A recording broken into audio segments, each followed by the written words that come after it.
A bidiyon mu ne kuma insha Allah zan nuna muku yadda za ku gyara bayanan ku da ke ɗaure akan BVN number ɗin wato bank verification number. Kamar sunan da kuka yi amfani da shi wajen buɗe BVN ɗin ko kuma date of birth naku da kuka yi amfani da shi. Abu na farko da za ku fara yi shine za ku shiga cikin browser da kuke amfani da shi sai ku rubuta jankari.com.ng. Bayan ka kammala register sai ka zo nan ƙasa ka ɗauki ɗaya daga cikin account number da aka baka a nan ka je bankin ka ka turo kuɗi ko ka baiwa mai POS ya turo maka kuɗin da za ka yi aiki da shi. Bayan ka turo kuɗin ka kai tsaye kuɗin ka zai bayyana a nan, sannan a nan gurin da aka rubuta Google Play za ka iya taɓa gurin domin ka sauke application ɗin akan wayarka. So domin gyara wa bayanan BVN ɗinka za ka yo ƙasa a hankali. Bayan ka yo ƙasa ga nan gurin da aka rubuta BVN services to nan za ka shiga. Bayan ya buɗe maka kamar haka sai ka taɓa inda aka rubuta BVN modification ɗin nan. So wannan shine fuskan da zai buɗe maka, sai ka danna inda aka rubuta view how it works ɗin nan. So a nan gurin sai ka karanta yadda tsarin yake. Abinda suke nufi a nan shine bayan ka submitin bayananka domin a gyara maka BVN ɗinka, so zai iya ɗaukan ka sati ɗaya zuwa sati biyu domin sai sun tantance bayanan naka kafin za su proceeding.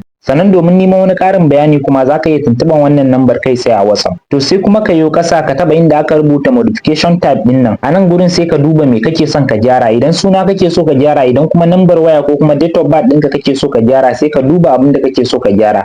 Idan suna kake so ka gyara za ka biya naira 7,000 ne. Idan kuma lambar waya kake so ka gyara 6,000.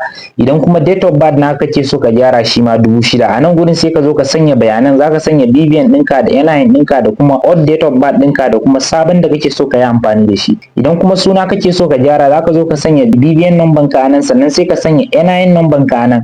Anan sai ka sanya tsohon sunan da ke ɗora akan wancan BVN ɗinka tsohon kenan. A nan gurin kuma sai ka zo ka sanya musu sabon sunan da kake so ya kasance akan BVN ɗinka. Bayan ka sanya musu wayannan bayanan da suke da bukata sai ka danna submit ɗin nan, sannan sai ka jira tsawon sati ɗaya zuwa sati biyu. Sannan za ka iya tuntuɓan wannan lambar a WhatsApp domin neman wani ƙarin bayani.